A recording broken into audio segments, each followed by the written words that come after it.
दोस्तों, माता सबरी का नाम आप सबने तो सुना ही होगा, लेकिन क्या आप जानते हैं आखिर कौन थी माता सबरी, क्यों मिला इन्हें श्राप और कैसे हुआ इनका उद्धार। तो आइए जानते हैं माता सबरी के जीवन से जुड़ी इस कहानी के बारे में। माता सबरी एक भील समुदाय के सावर जाति के मुखिया की बेटी थी। इनके पिता ने बड़े ही प्यार से इनका नाम श्रमणा रखा था। जैसे ही समय बीतता गया वैसे ही श्रमणा के पिता ने उनका विवाह एक भील कुमार से तय किया। बचपन से ही सबरी को पशु पक्षियों से बहुत प्रेम था। जब सबरी के पिता ने विवाह के लिए कई सारे पशु पक्षियों को अपने बाड़े में इकट्ठा किया, तब सबरी ने ये बात अपनी माँ से पूछी कि माँ, इतने सारे पशु पक्षी किस लिए। तब उनकी माँ ने कहा कि ये सारे पशु पक्षी तुम्हारे विवाह के दावत के लिए हैं।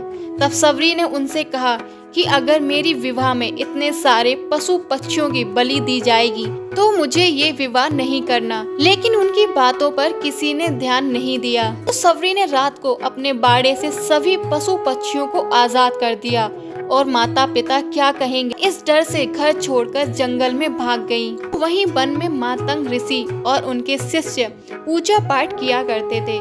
सबरी, जो कि एक भील समुदाय से थी, उन्हें ऋषियों की सेवा और पूजा पाठ करने का अधिकार नहीं था।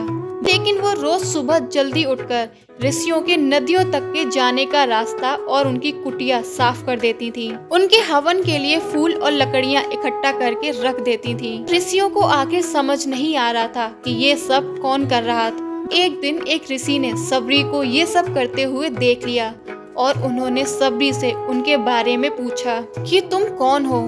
तो तब सबरी ने उन्हें बताया कि वो एक भील समुदाय से हैं। इस बात से ऋषि बहुत क्रोधित हुए। दोस्तों, वहीं पर सबरी को ऋषि मातंग ने देखा और सबरी को अपनी पुत्री के रूप में स्वीकार किया और सबरी को अपने साथ अपने आश्रम ले गए।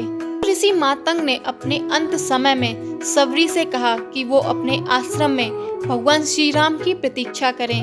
वो एक दिन तुमसे मिलने अवश्य आएंगे और वही तुम्हारा उद्धार करेंगे। तब सबरी ने पूछा कि भगवान श्री राम कौन है। तब उन्होंने बताया कि भगवान श्री राम भगवान विष्णु के अवतार हैं। तो एक दिन ऐसा ही हुआ कि भगवान श्री राम उनकी कुटिया में आए और उनका उद्धार किया। दोस्तों, अब आइए जानते हैं कि सबरी पूर्व जन्म में कौन थी और उन्हें श्राप किसने दिया। सबरी पूर्व जन्म में इंद्रलोक की अप्सरा थी और इंद्रलोक में नृत्य करती थी। एक दिन इंद्रलोक में भगवान विष्णु का आगमन हुआ। इंद्रदेव ने भगवान विष्णु के आदर सत्कार किया और नृत्य का आयोजन किया। सबरी भगवान विष्णु के सुंदर रूप को देखकर मोहित हो गईं और अपना नृत्य भूलने लगी। तो ये देखकर इंद्रदेव ने सबरी को श्राप दिया कि वो मृत्यु लोक में जन्म लेंगी और भगवान विष्णु के अवतार में भगवान श्री राम उनका उद्धार करेंगे। तब उन्हें इस श्राप से मुक्ति मिलेगी।